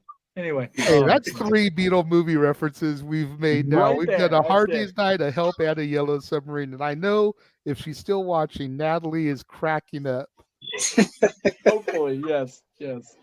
Number 9 is an interesting one because I know I've heard George's version of this song prior to this. But what really kind of got it into my consciousness was when Weird Al Yankovic covered it for George Fest back in 2014. They had done like a little tribute concert in memory of George, and some fans and friends came out and performed. And when you think of Weird Al, you think of parodies, but you don't think of him doing like legitimate people's songs. But Weird Al got on stage, and he didn't turn it into a parody. He didn't riff on it. He just did a straight up cover of What Is Life by George. And from that moment and hearing Al's version, I've started listening to George's more and more. And it's just a great, catchy song there from the early to mid 70s. And much like Act Naturally, I suggest and recommend that you try to find Weird Al's cover of it because it's really well done, really tasteful. I want to say the George Fest concert was organized by Olivia and Danny to begin with. So the fact that he was booked there, you know, kind of shows his love and adoration. And then you think about the even worse album where he parodied The Song Is Just 6 Words Long, Got My Mind Set on You. So obviously there's a little bit of an adoration from Al to George anyways. Is that on YouTube? I believe so. Yeah, I believe you can find Al's live performance on YouTube. I'll see if I can find it and I'll shoot it your way so you can give it a watch. Let me know what you think. Be great. Thanks. I will look while you're doing your list, brother. Okay. Even easier. For my number 8, you had All Those Years Ago, the tribute from George to John. I have 2 tributes here, 8 and 7 respectfully. First, we're going to do the one from Ringo to George, Never Without You. I've loved this song from the first time I heard it on Breakfast with the Beatles. Eric Clapton coming in to do the guitar solo for George. And much like the way that All Those Years Ago was about, George and his admiration of John and what brothers they were through it all, that's what this is from Ringo, man. Ringo and George were always like that, much the same way John and Paul were. And a lot of people think of the Lennon-McCartney relationship. They don't really think about, they often overlook the Harrison-Starr relationship. And they were just as tight of brothers. You think about all the solo albums that Ringo appeared on. And when you couldn't get Paul, George, and Ringo in a room until John died, and how many times John, George, and Ringo were together, it really kind of makes you scratch your head. But would you agree, Jay, that like Ringo and George almost had to be that pair by default because John and Paul were so close? And in the height of Beatlemania, why would you try to come between that? Like, they were firing on all cylinders. You don't want to break that up. No. But at the same time, you kind of get ostracized and pushed to the side without even trying. I'm sure John and Paul didn't mean to cast them off. No. But it's like me and you, we get into a room together, and after a couple minutes, we just start firing, boom, boom, boom. And if someone else tries to walk in, it's like it brings the creative process to a halt. Then you've got to get a little bit of momentum going before everything starts firing off again. And I'm sure that's what it was like for the Beatles, someone trying to come in between Lennon and McCartney while they're working. So definitely want to imagine having this place to myself. What's that, Pop? That was a great choice. That song. Yeah. Slipped past me. Excellent. And then from there is a song that I only discovered first time during the Back in the US tour. Here Today. Paul's tribute to John, released a year after All Those Years Ago. And Paul's actually said in interviews he was not able to grieve until he wrote this song. It was his way of processing everything. If you remember at the concert, his tribute that he does to George, Paul plays something and sings it on the ukulele. Yes. Because George loved his ukulele. Absolutely. And then he'll usually transition from one into the other, as his way of paying tribute to his mates on the same little segment. But the first time I had ever heard that song was during that concert, and you figure that was about 20 years after it was recorded. It's crazy. So I don't know if he was intentionally keeping it away from live shows because he didn't know if he could handle the emotion of doing it live or whatnot, but he does it pretty much every tour now. Right. But when we had seen him at Angel Stadium, he didn't do it.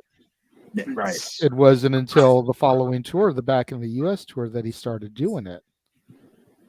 But it's such a beautiful song. And again, it's a brother singing about his fallen brother. I'm having a very hard time processing the amount of energy in that concert being contained inside the Arrowhead Pond, the Honda Center, because I can imagine just like at the seams just bursting because Yeah. it's not an arena, it's tiny compared to Angel Stadium, like by a lot. So Yeah. But it's a great one. And you figure back in the 60s, a guy telling another guy I love you like that was like so frowned upon. And this was his way to get that out to John and tell him how much he loved him in a song without being judged by it. Moving on to number 6 is the only Christmas song to appear on my list. Happy Christmas, War is Over. yes. Not trying to make a ha-ha here, but one of the few times that Yoko is tolerable on a song. Right. You know what? Coming out of those two songs, and as depressing as they could be, needed to make you're something right. laugh. So no. What I was laughing at was the fact that one of the few times you're going to hear JJ say it's the only Christmas song on my thing, anything. The only Christmas anything on it. The only few times you hear JJ say something like that. You had the Good other point. two. I know. Good point. Well, no, it's just, you and I are such Christmas dorks that it's like when we have to narrow it down, and there's only 3 of them to choose from. It's like, shit. So, it's like, what are we supposed to do here? It's still July, so we do Christmas in July, folks. It's okay. We're good. Yeah. But I love the sentiment from Happy Christmas, like straight from the introduction, which a lot of times gets omitted from radio play, where they whisper Happy Christmas, Julie, and Happy Christmas, Kyoko, to their kids. And then it goes right into the song, what have you done? Another year over, a new one's just begun. It's like, man, did I even really accomplish anything this year that I wanted to? Like, you're making me think, John, damn it. Damn you, John, right? Yeah. The graphic here where it's... Go ahead, Jerry. I'm sorry. Go ahead. Oh, it's okay. The graphic that you brought up was with Kyoko also. And Cute. that's rare pictures to get the 3 of them Yeah. like that. Yeah. This is the first year in a long time that I felt like it's like, man, we're already at the end of July. Usually at the end of July, it's like, man, I ain't done a damn thing this year, but this year feels different because of everything going on. And this song's like that. This song brings that thought out of you. It's like, it's December 24th. Where did the last 11 and a half months go? Yeah. But and then, much like the sentiment echoed through Give Peace a Chance and Imagine, war is over if you want it. Obviously enough people don't want it because we still keep making the quote unquote weapons of mass destruction. Just makes you think. And the Beatles getting us deep and philosophical today on the channel. My goodness. Right? Yeah. Without getting political, it's war for profit. War for profit. It's all about the money. Yep. Oh, yeah. Now, out of my top 5, 3 of them are John songs. Should be no surprise to anybody that really knows me, and especially y'all are meeting my dad, so obvious some influence is worn off here. Number 5 is Jealous Guy. Oh, man. I just love this song. It's so heartfelt. It's so emotional. It's an apology in music form. I didn't mean to hurt you. I'm sorry that I made you cry. I didn't want to hurt you. I'm just a jealous guy. Sometimes us men act out of passion without thinking. And it's just another one of those head scratchers that really makes you sit down and think and gotta evaluate yourself.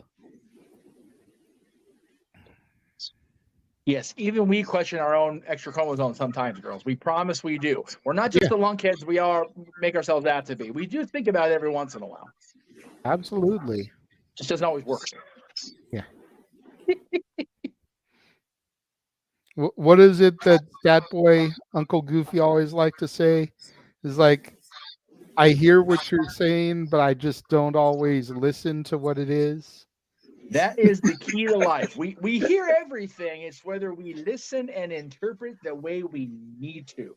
And Yes. everybody in the Casa group could definitely take that pause every now and again. I'm sure every once in a while, even Pop goes, "My boys." Yeah, that's a good teacher line right there. Yes. I didn't ask you if you heard me. I asked you if you were listening to me. That's a good teacher and a good dad line too, man. It's like, oh, so good. So good. I love it. Number 4 for me goes to Paul, and it comes off of the Off the Ground album. And it's a song that I first heard in concert at Angel Stadium that day. And much like Live and Let Die, it was the performance. It was the imagery that really stuck to me to a point where I have adopted it into my Facebook history. If you really pay attention and you search my folders, you will find an album called The Minstrels of all the deceased musicians that have passed away. And that was really triggered by the performance of this song, Come On People, which ended with those images on the big screen, Lennon and McCartney together again. You know, it was mainly done to promote Linda's 60s book, which had imagery of her taking pictures of like Janis Joplin, Jimi Hendrix, the Stones. You know, you rattle off the key players of the 60s, and Linda McCartney shot their images. And they would rotate on the big screen, but the last 2 images were those 2. And that's always resonated with me. You know, that just about chokes me up a little bit, remembering that and seeing that. Yeah, heavy. It is. I need to take a moment now. Yeah. Because it does. It sits with me. That's why I created that folder. That's why every image that's in that folder is a black and white of a deceased musician, is because of that performance. Like, it just left that impact on me. Moving on to number 3 comes from George. But it's not just George. It's George and Friends. I knew it was coming. It was going to be a B-side to Got My Mind Set on You, but the record company was like, this is too good for a B-side. So they got back together, made a record of 10 songs, and the lead single, Handle with Care, from the Traveling Wilburys. I mean, you just look at the lineup there, and George always told the story about his guitar being at Tom Petty's house and having to go pick it up and inviting Tom to join the group, and Tom kind of feeling like he's lucky to be in there. I always looked at that lineup and thought that Jeff Lynne was the lucky one, because I was never huge on ELO. I'm still not. But you look at Roy Orbison, Bob Dylan, George Harrison, Tom Petty, ... and Jeff Lynne. And I'm not trying to take anything away from Jeff. He's an amazing songwriter. He's an amazing producer. But I just didn't get him. I didn't understand him. I didn't know his music. With the exception of a few songs, I still don't really know ELO. But you've got Roy Orbison, man, one of the voices of the 50s and the 60s. You've got Dylan and Harrison. You got Tom Petty there from the late 70s and the 80s. You got Jeff Lynne from the 70s and ELO. I still say this is the original supergroup. I was just going to say exactly that. You know, this is a real supergroup. There's a couple others that you could maybe throw at me, but I would say this is the first true supergroup in music history. You know, the That's Sun it, that's Records it, you can't say. Quartet, maybe. Yeah, yeah. Definitely But, a talkable topic maybe down the line. but I just love this one. And End of the Line, of course, which from the same album. But by End of the Line, Roy Orbison had already passed away by the time that video came out. He's not even in the video. You just see his guitar on a rocking chair during his portion. But Handle with Care, all of them are there in a circle. Such a simplistic video. They're just in a circle around a microphone, taking turns trading off their parts. And, you know, you listen to Orbison's part in the song, especially, you know, I'm so tired of being lonely. I still have such love to give. Right. And you figure he was dead within less than a year of the song. It's like, man, That's rough. That's rough. he still had so much he wanted to give the world, and time was up. Roy Orbison has such a mournful voice. You know, there's no one else has a voice like his. Immediately recognizable when he sings. Yeah. So melodic, you know. Yeah. And now number 2 and number 1 both come from John. Ironically, they both come from the same album, Double Fantasy. Coming in number 2 is a song that I really relate to more and more with each passing year. Watching the Wheels. You know, people say I'm crazy doing what I'm doing. You know, whether it's driving for Lyft or trying to put my energies into growing my YouTube channel and everything that's gone down for me over the past year and the successes, there's still those people out there that say that I'm crazy doing what I'm doing. But it's the passion, it's the love, you know. Just sitting here watching the wheels. I love to watch them roll. You know, get to that point where you just have to stop paying attention to what others have to say about you and do what you love, do what you're passionate about. I hit that point, dude. I don't sleep as much now because of it, but you know. But I love the sentiment in the song there. It's so good.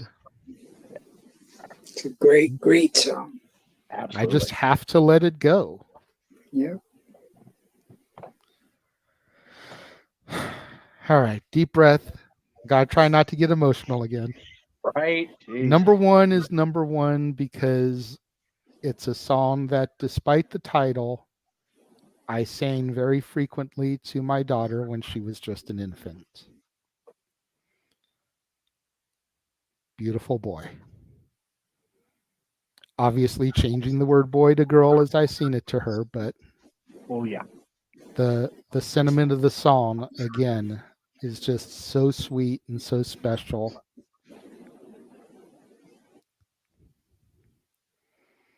Contains my favorite quote that I carry in life. You know, life is what happens to you while you're busy making other plans.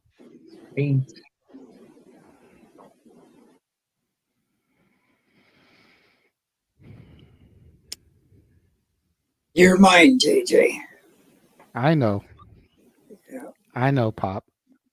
Yeah. But yeah, I would sit there and I would sing that to her when she was tiny.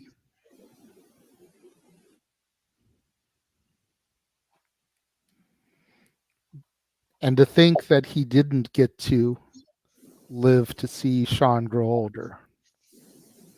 Because that's the sentiment in the song is, you know, he can't wait for him to grow up and be his own man. And he died when Sean was 5. I can't wait to see you come of age. Yep. Right. That's the thing. Our kids are getting there now, man. They're almost at that point, man. I know. Oh, God, it's frightening. It is frightening. Trust me, guys. Time goes by Oh, way too fast. Mm-hmm. It does. in a flash, in a flash. Mm-hmm. They're not your little ones anymore. And the sentiment of this song is accurate. Life is what happens while you're making other plans. It's like you're sitting there planning what you're going to do in 6 months, a year, 5 years. What about what's in front of your face right now? Live in the moment. That's why I always come back to that quote, and it means so much to me.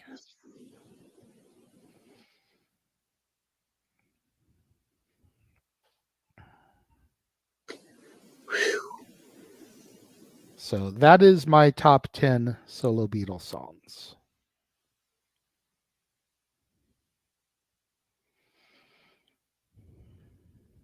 We got it in. That's our what? 20. We had very few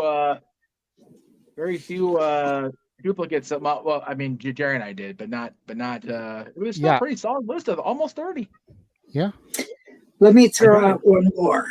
One more. I did have one more honorable mention we could just kind of end it on, because it kind of ties together with what we were just talking about. Okay. This one's a Paul song, and it's called "Put It There." It was a 1999 song from his "Flowers in the Dirt" album.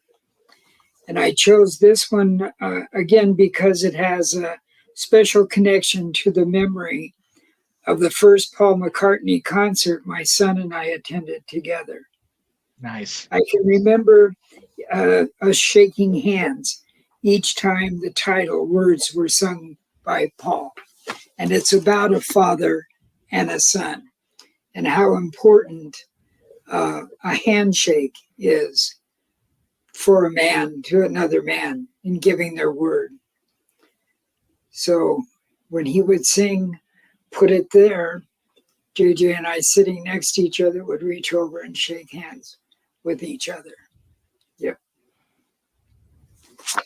So on that downer note, he used it in the song both figuratively and literally. Figuratively, as in the handshake, put it there.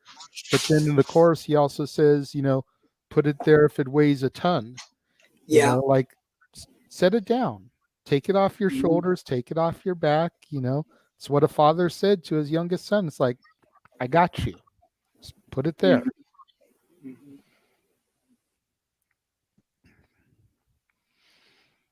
Such good stuff. Yeah. Yeah. Wasn't expecting to get this deep on the show, but it's awesome. There's high moments, there's low moments, there's goofball moments. Well, but you're absolutely right, Jerry, with the handshake thing. I was like, one of the first lessons I remember is put everything you have behind the handshake, because that's when the agreement is reached. That when the deal is made. We all three of us in this room are Disney fans. One of my most enduring characters, even now, having discovered later in life, is Rumpelstiltskin, and the interpretation on Once Upon a Time. The deal is everything. Yep, the deal is everything. Comes with a price. Yeah, but a deal is everything, and when one goes back on a deal, it's a very powerful thing to try to break a deal. Absolutely. So when you make it, it's everything. And I wish more deals were solidified with a handshake. Take it back to something that I know Pop is familiar with. What was the only contract that Cohan and Harris had? A handshake. Right? There was no written agreement, no signed contract. It was a handshake deal. Tore the business card in half. When they split up. So it's a good show, guys. I really enjoyed myself. We enjoyed having you here, Pop. We're definitely going to have to figure out something to bring you back somewhere down the road. You've already got people in the comment section wanting to see you do something wrestling related, so we'll have to figure something out. Long as I can find a way to bring Taker into it, I'll be good. There we go. All right. So quick shill. Make sure Yes. you guys tune in to the Simple Man's brand and to the Casa D18 Studios channel as Now. soon as we go off the air for Noah's Simply Predicting panel, which I will be on as well. Tomorrow, of course, is open mic night across the multiverse of media. And then Sunday will be our coverage of the Great American Bash from NXT with myself and the Simple Man Noah Foster on the call, giving our predictions, play-by-play commentary, and live reactions to the matches from the NXT brand. Yes. And don't forget, Jay, tomorrow open mic night, I have an announcement regarding the August 12th open mic night. Mr. Yes, Mansfield. and Josh is dreading what you've got to As do to him. he should, by God, as he should. Well, we definitely want to give a special thank you to my dad, Jerry Pop, for coming in today. This has been so much fun. I've loved it. I'm sure the viewers have enjoyed it. I'm sure Natalie, Teresa have loved seeing it. We hope you'll come again soon. It was my pleasure to be here, guys. My pleasure. I thank you. Thank you for inviting me. Thank you for the fun. Yes. As we said in our hype message to you, a splendid time was guaranteed for all. Yes. Right. You were immediately on the thought of, okay, we're doing a Beatles centric show. We gotta get Jerry. We gotta get Jerry on purpose. If nothing else, we'll bring him back next February when we do the top 10 Beatles songs. Yep. And I'll still be that little old man. Absolutely. Who's very clean. Yes. For my dad, Jerry Williams, for the West Coast Professor Jeff Meacham, I am the Renegade of Wrestling, JJ Williams, saying, stay safe, y'all, and remember, all you need is love. Love is all you need. Dun, dun, dun, dun.